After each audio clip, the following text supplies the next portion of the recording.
అన్నదాత అన్నదాత మీ అన్నదాత చెమటోడ్చి ఆహారాన్నందించే రైతన్నా అనునిత్యం నీ కండదండగా నిలిచే నేస్తం ఎవరన్నా అన్నదాత అన్నదాత మీ అన్నదాత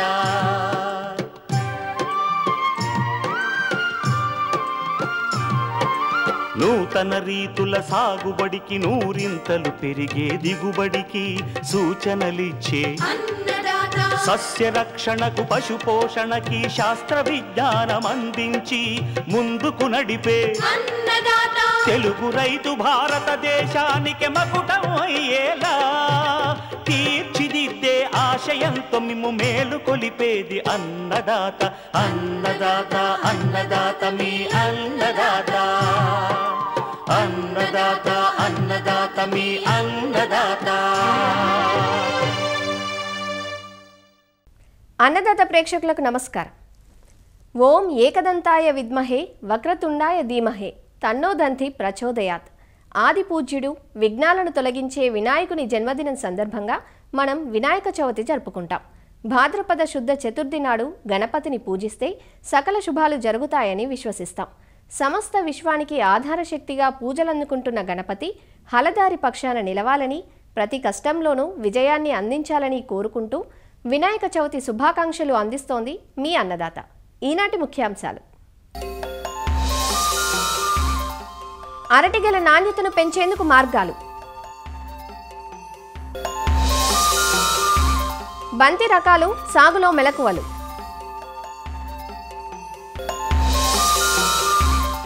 అధిక వర్షాలకు దెబ్బతిన్న పంటల్లో జాగ్రత్తలు,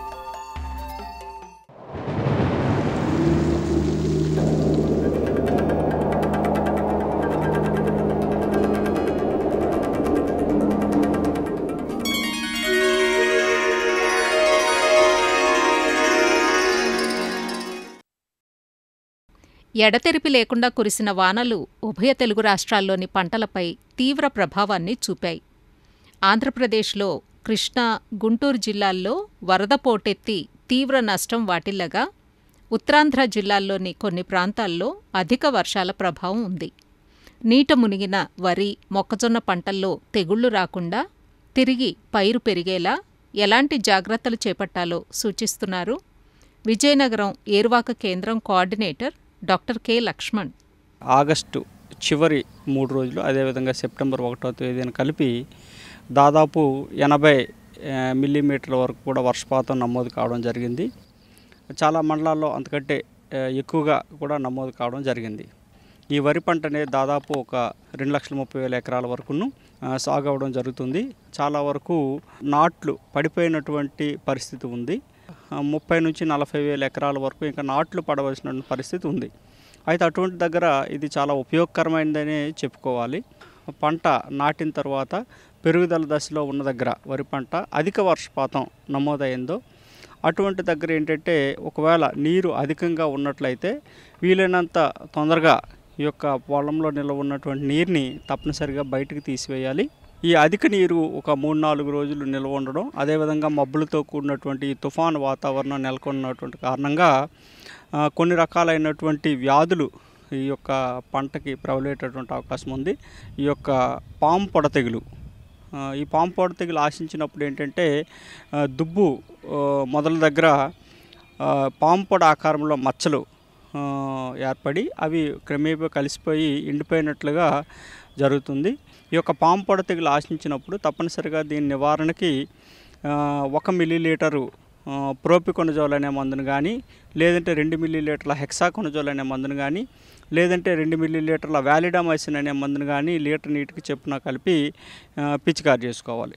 అదేవిధంగా ఇటువంటి వాతావరణ పరిస్థితులు నెలకొని ఉన్నప్పుడు ఈ యొక్క పంటలో అగ్గి తెగులు కూడా ఆశించేటటువంటి అవకాశం ఉంటుంది. ఒకవేళ ఈ యొక్క అగ్గి తెగులు ఆశించినట్లయితే ట్రైసైక్లోజోల్ అనే మందుని 0.6 గ్రాములు లీటర్ నీటికి చొప్పున కలుపుకొని పిచికారి చేసుకోవాలి. వరిలో ప్రస్తుతం ఉన్నటువంటి నెలకొన్న ఉన్నటువంటి పరిస్థితుల వలన 1121 అనే రకం, శ్రీధృతి అనే రకాన్ని ఎక్కువగా పండించడం జరుగుతుంది. ఈ రకంలో ఈ యొక్క బ్యాక్టీరియా ఆకు ఎండు తెగులు కూడా ఆశించేటటువంటి అవకాశం ఉంటుంది. దానికి ఏంటంటే 3 గ్రాములు లీటర్ నీటికి చొప్పున ఈ యొక్క కాపర్ ఆక్సిక్లోరైడ్ అనే మందుని, దాంతోపాటు ప్లాంటామైసిన్ అనే మందుని అయితే 1 గ్రాము కానీ, లేదంటే స్ట్రెప్టోసైక్లిన్ అనే మందుని అయితే 0.1 గ్రాము కానీ లీటర్ నీటికి చొప్పున కలిపి పైరుపై పిచికారి చేసుకున్నట్లయితే దీన్ని యాజమాన్యం చేసుకోవచ్చు. నీరు నిలబడడం ఉండడం వలన పోషకాలు కొట్టుకుపోవడం అనేది జరుగుతుంది ఈ ప్రవాహంలో. కాబట్టి ఈ పైరుకి దాదాపు ఒక 30 కేజీలు ఎకరానికి చొప్పున యూరియాని, తర్వాత 15 కిలోల వరకు కూడా మ్యూరేట్ ఆఫ్ పొటాషియం కానీ పంటకి అందించుకున్నట్లయితే మళ్ళీ పెరుగుదల సాధారణంగా ఉండి అధిక దిగుబడులు సాధించడానికి ఆస్కారం ఉంటుంది. ఇంకొక ప్రధానమైనటువంటి పంట చూసుకున్నట్లయితే మొక్కజొన్న. అయితే ఇది కూడా పెరుగుదల దశలో ఉన్నది. ఈ యొక్క మొక్కజొన్న ప్రధానంగా తొలి దశలో నీటిని ఎక్కువగా తట్టుకోలేదు కాబట్టి ఏదైతే అధిక నీరు పొలంలో ఉంటుందో దాన్ని పూర్తిగా 2-3 రోజుల లోపు తీసివేయాలి. తర్వాత ఒక దాదాపు 50 కిలోల వరకు యూరియాని, దాంతోపాటు ఒక 25 కిలోల వరకు కూడా మ్యూరేట్ ఆఫ్ పొటాష్ ఎరువుని బూస్టర్ డోస్గా పంటకు అందించాలి. ఈ యొక్క మొక్కజొన్న పంటలో ఎక్కువ ఈ యొక్క ఆకు ఎండు తెగులు ఇటువంటి పరిస్థితుల్లో ఆశించేటటువంటి అవకాశం ఉంటుంది. కాబట్టి ఈ యొక్క ఆకు ఎండు తెగులు నుంచి పంటను కాపాడుకోవడానికి 1 లీటర్ నీటికి 1 మిల్లీలీటర్ చొప్పున ఈ యొక్క ప్రోపికొనజోల్ అనే మందును, అంటే ఎకరానికి 200 మిల్లీలీటర్లు 200 లీటర్ నీటిలో కలుపుకొని పిచికారి చేసుకోవాలి. అంతేకాకుండా కొంచెం నీరు తగ్గిన తర్వాత ఈ వరుసల మధ్య గుంటకతో కానీ, లేదంటే ఏదో ఒక అంతర్కృషి యంత్రంతో కానీ మట్టిని మొక్క వైపు ఎగదోసుకోవాలి. ఆ విధంగా చేసుకున్నట్లయితే దీన్ని మొక్కజొన్న పైరు పడిపోకుండా ఉండటానికి ఆస్కారం ఉంటుంది. వరితో పాటు మెట్ట పంటలైన ప్రత్తి, అపరాలు కూడా వర్షాల బారిన పడ్డాయి. ఈ పంటల్లో నష్ట నివారణ గురించి విజయనగరం జిల్లా ఏరువాక కేంద్రం సీనియర్ శాస్త్రవేత్త డాక్టర్ ఎంఎంవి శ్రీనివాసరావు తెలియజేస్తున్నారు. ఈ అధిక వర్షాల వల్ల ప్రత్తి బాగా దెబ్బతిన్నట్లుగా గుర్తించడం జరిగింది. నీరు పొలంలో నిలిచిపోవడం వల్ల ప్రతి మొక్కలు అక్కడక్కడ వడిలిపోవడం గమనించడం జరుగుతుంది. ఈ వరి సాగు చేసే పొలాల్లోని ఇటీవల కాలంలో మన ఉత్తర కోస్తాల్లో ప్రత్తి కూడా సాగు చేయడం జరుగుతుంది. మరి ప్రత్తి సాగు చేద్దాం అనుకున్నప్పుడు ఖచ్చితంగా బోధులు వేసుకొని, మన అరటి తోటలో బోధులు వేసుకున్నట్టుగా బోధుల మీద మొక్కలు వేసుకొని, అలాగే కాలువలు ఏర్పాటు చేసి వరిచేలు పొలాల్లో మనం ప్రత్తి సాగు చేసుకున్నట్టుగైతే ఇలాంటి అధిక వర్షాలు కురిసినప్పుడు మనం వర్షాల నుంచి ఈ పంటని కాపాడుకోవడానికి అవకాశం ఉంటుంది. కాబట్టి పత్తిని సాగు చేసినప్పుడు బోధుల మీద సాగు చేసుకున్నట్టుగా ప్లాన్ చేసుకోవాలి. మరి ఇప్పుడున్న పరిస్థితుల్లో మనం చూసినట్టుగైతే ఆల్రెడీ వర్షాలు పడిపోయాయి కాబట్టి పడిన నీరుని మనం ఎంత వేగంగా అయితే అంత వేగంగా మనం తీసేసేటట్టుగా కాలువలు ఏర్పాటు చేసుకోవాలి.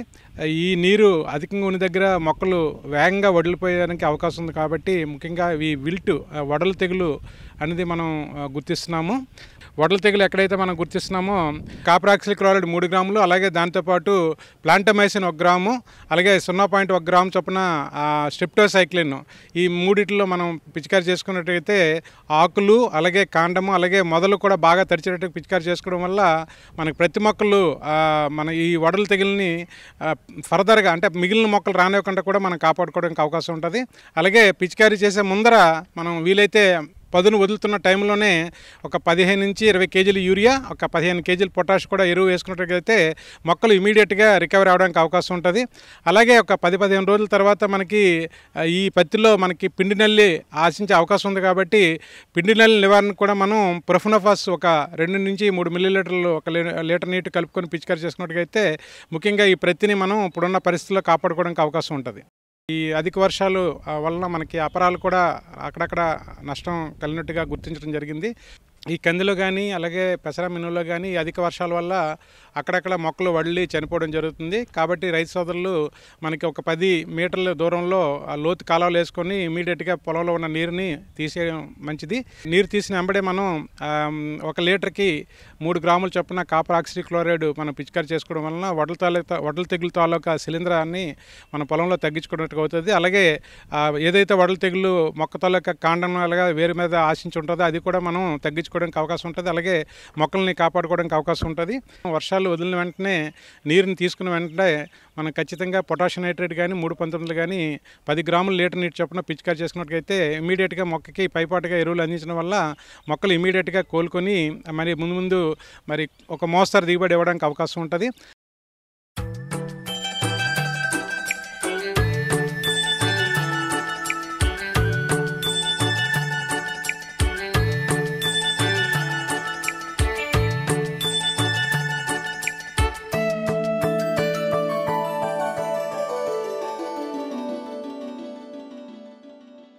పండుగలు పబ్బాల సమయాల్లో ఇల్లు వాకిళ్లకు ప్రత్యేక కళను తెచ్చిపెడతాయి పసుపు నారింజ రంగుల్లో మెరిసిపోయే బంతిపూలు.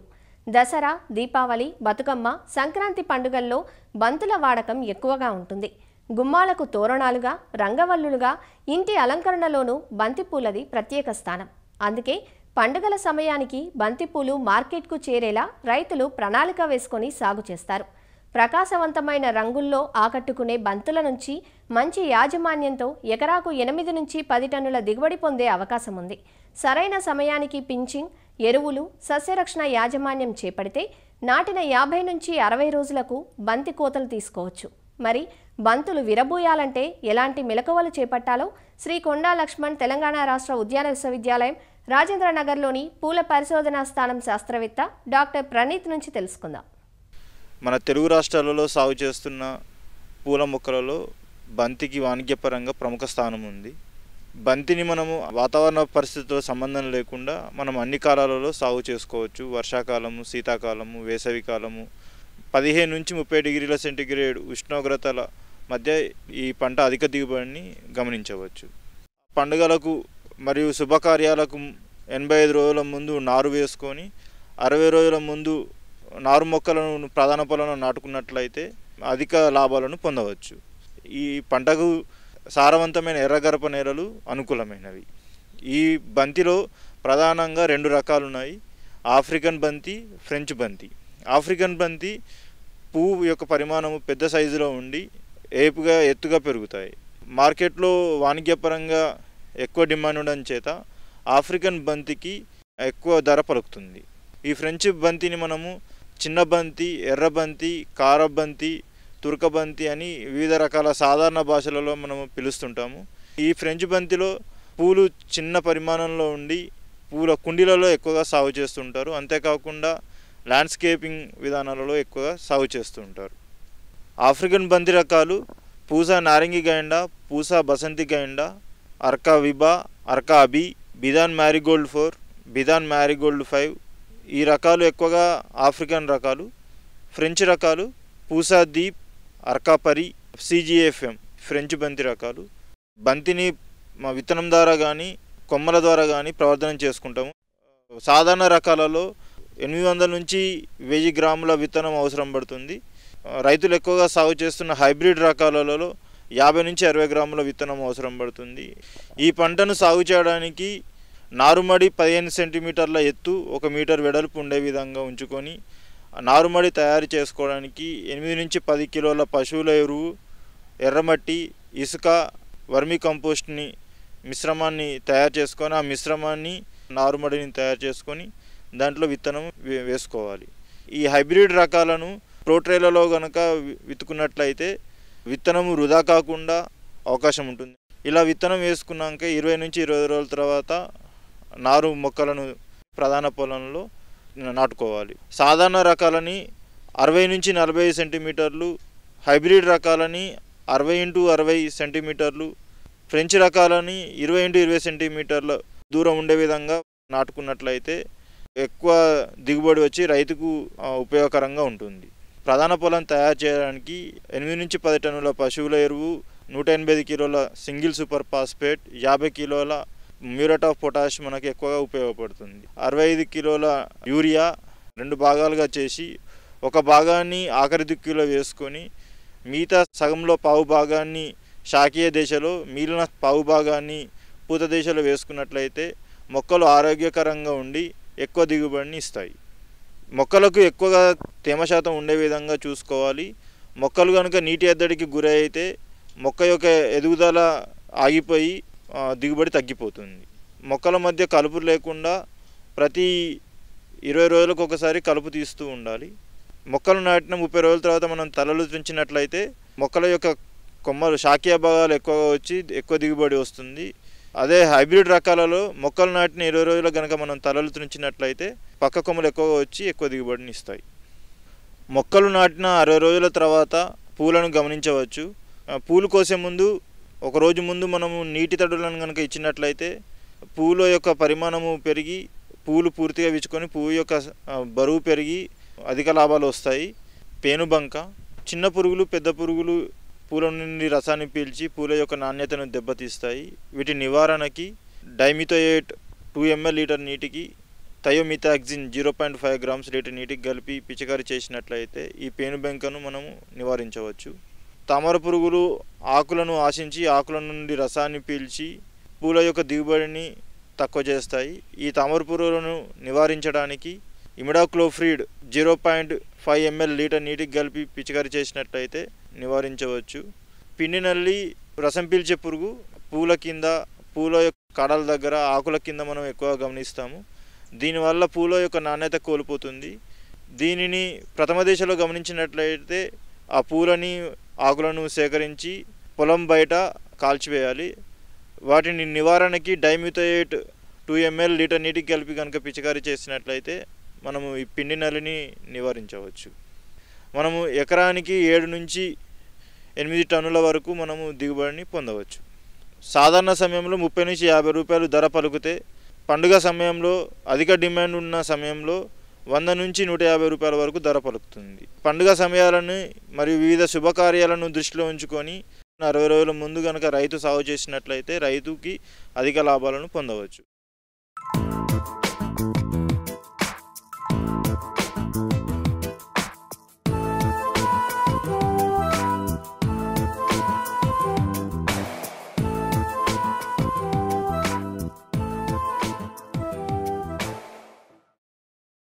అరటి అన్ని వయసుల వారు భేషుగ్గా తీసుకోగలిగే ఫలం.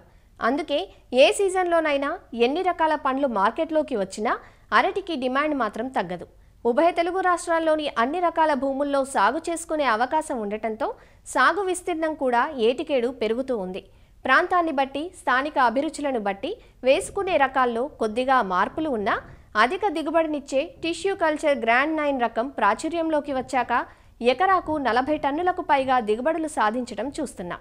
నాటిన 10 నుంచి 11 నెలలకు ఫలసాయానికొచ్చే అరటిలో ఎరువుల యాజమాన్యం, కాయ దిగుబడి, నాణ్యత కోసం గెలలు ఏర్పడిన తర్వాత కొన్ని జాగ్రత్తలు చేపట్టాల్సి ఉంటుంది. అరటి గెలల నాణ్యతను పెంచేందుకు ఎలాంటి చర్యలు చేపట్టాలో ఈరోజు అన్నదాతలో చూద్దాం.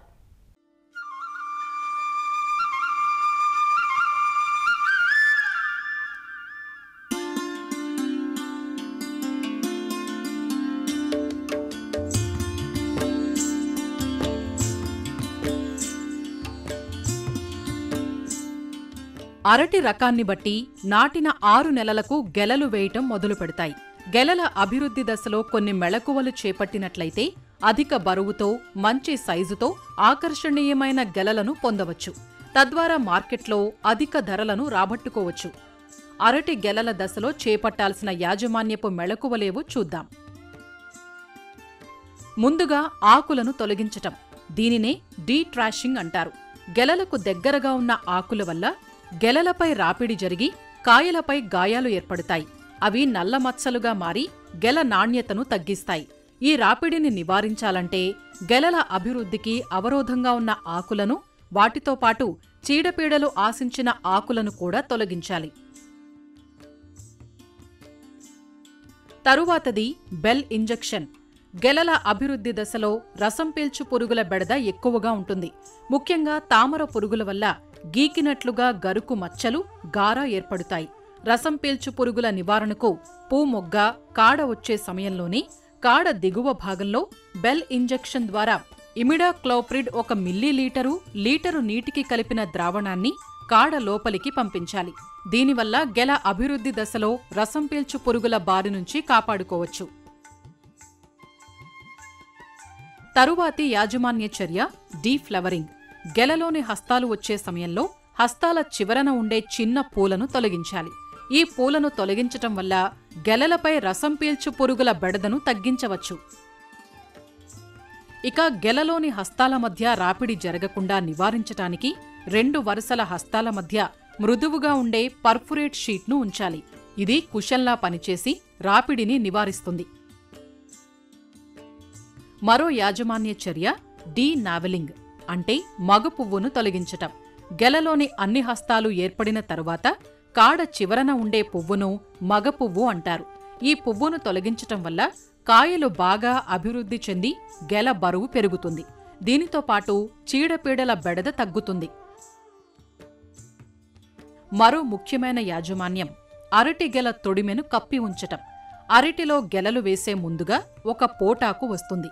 ఈ పోటాకుతో గెల వంపు భాగాన్ని అలానే గెల పైభాగాన్ని కప్పి ఉంచాలి. దీనివల్ల వంపు భాగాన్ని అధిక ఎండ నుంచి రక్షించుకోవచ్చు. గెలల నాణ్యత పెంచే మరో ముఖ్యమైన యాజమాన్య చర్య తొడుగుల వాడకం. అరటి గెలలకు తొడిగే సంచులు మార్కెట్లో లభ్యమవుతున్నాయి. గెలలను రసం పీల్చు పురుగులు, శిలీంధ్రాలు, బ్యాక్టీరియా ఇంకా భౌతిక గాయాల నుంచి రక్షించుకోవటానికి, దానితో పాటు గెలలు ఆకర్షణీయమైన లేత ఆకుపచ్చ రంగు సంతరించుకోవటానికి తొడుగులను వాడతారు.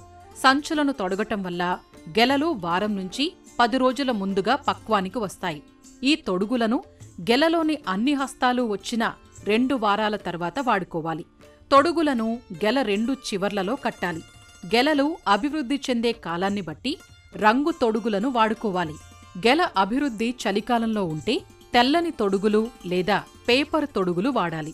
దీనివల్ల చలి తీవ్రత నుంచి గెలలను కాపాడుకోవచ్చు. అదే గెల అభివృద్ధి వేసవికాలంలో ఉంటే నీలిరంగు తొడుగులను వాడుకోవాలి. ఇవి అధిక వేడి తీవ్రత నుంచి గెలలను కాపాడుతాయి. గెలలపై పోషకాల పిచికారీ కూడా ముఖ్యం. మగ పువ్వును తొలగించిన 15 రోజుల తర్వాత గెలలపై పోషకాలను పిచికారీ చెయ్యాలి. 3 సార్లుగా 15 రోజుల వ్యవధితో పిచికారీ చెయ్యాలి. మొదటిసారి 5 గ్రాముల పొటాషియం నైట్రేట్తో పాటు 5 గ్రాముల సూక్ష్మధాతు మిశ్రమం లీటరు నీటికి కలిపి గెలలపై పిచికారీ చెయ్యాలి. రెండవ, మూడవ పిచికారీలో పొటాషియం సల్ఫేట్ 20 గ్రాములు, దీనితో పాటు 2 గ్రాముల బయోజైమ్ లీటరు నీటికి కలిపి పిచికారీ చెయ్యాలి. పోషకాలు పిచికారీ చేసిన ప్రతిసారి లీటరు నీటికి 2 గ్రాముల కార్బండిజం కలుపుకొని పిచికారీ చేస్తే శిలీంధ్రాల వృద్ధిని నివారించవచ్చు. కాయ సైజును పెంచటానికి కసేరు దండం ద్వారా ఎరువులు అందించటం మరొక పద్ధతి. సాధారణంగా గెల చివర ఉండే హస్తాలు పై హస్తాల కాయలతో పోలిస్తే చిన్నవిగా ఉంటాయి. కసేరు దండం ద్వారా నత్రజని, పొటాష్లను అందిస్తే చివరి హస్తాల్లోని కాయలు సైతం మంచి సైజులో వస్తాయి. ఇందుకోసం ఒక పాలిథిన్ సంచిలో 500 గ్రాముల ఆవు పేడ, 15 గ్రాముల అమ్మోనియం సల్ఫేట్, 7.5 గ్రాముల సల్ఫేట్ ఆఫ్ పొటాష్ కలిపి గెల చివరి భాగంలో తొడగాలి. ఈ పోషకాలను పీల్చుకుని చివరి హస్తాల కాయలు సైజు పెరుగుతాయి. ఇక ఫింగర్ థిన్నింగ్. హస్తాల్లోని కాయలన్నీ ఒకే పరిమాణంలో అభివృద్ధి చెందాలంటే ఆ హస్తంలో సరిగా ఎదగని ఒక చిన్న కాయను తొలగిస్తారు. దీనివల్ల హస్తంలోని అన్ని కాయలు ఒకే ఆకృతిలో, ఒకే పరిమాణంలో పెరగటానికి అవకాశం ఉంటుంది. గెల చివరన ఒక్క కాయను ఉంచటం మరొక మెళకువ. మగ పువ్వును తొలగించిన తర్వాత ఒక్కోసారి కసేరు దండం చివరి భాగంలో శిలీంధ్రపు తెగుళ్లు ఆశించే ప్రమాదం లేకపోలేదు. దీన్ని పట్టించుకోకపోతే గెల మొత్తానికి ఈ తెగుళ్లు వ్యాపిస్తాయి. అందువల్ల గెల చివరి హస్తంలో ఒక్క కాయను వదిలినట్లయితే ఏదైనా శిలీంధ్రపు తెగులు వస్తే మొదట ఈ కాయపైన కనిపిస్తుంది. దీనితో మనం ముందుగానే జాగ్రత్తపడి శిలీంధ్ర నాశనులను పిచికారీ చేసుకుని గెలలను కాపాడుకోవచ్చు. ఇలాంటి యాజమాన్య పద్ధతులన్నీ పాటిస్తే చీడపీడల నుంచి, భౌతికంగా జరిగే గాయాల నుంచి గెలలను కాపాడుకోవచ్చు. ఫలితంగా సస్యరక్షణ మందుల ఖర్చు తగ్గటమే కాదు, పెద్ద కాయలతో పొడవాటి గెలల ఉత్పత్తిని సాధించవచ్చు. మరిన్ని విభిన్న అంశాలతో రేపటి అన్నదాతలో మళ్ళీ కలుసుకుందాం. అంతవరకు సెలవు. నమస్కారం. అన్నదాతలు తమ సందేహాలు, సమస్యలను 1800-425-4085 టోల్ ఫ్రీ నెంబర్లో ఉదయం 10 గంటల నుంచి 11 గంటల మధ్య పని దినాలలో సంప్రదించగలరు. ఈ కార్యక్రమాన్ని యూట్యూబ్లో www.youtube.com/annadata-etv లింక్ ద్వారా వీక్షించవచ్చు. అన్నదాత కథనాలు ఈటీవీ విన్ మొబైల్ యాప్లో వీక్షించండి.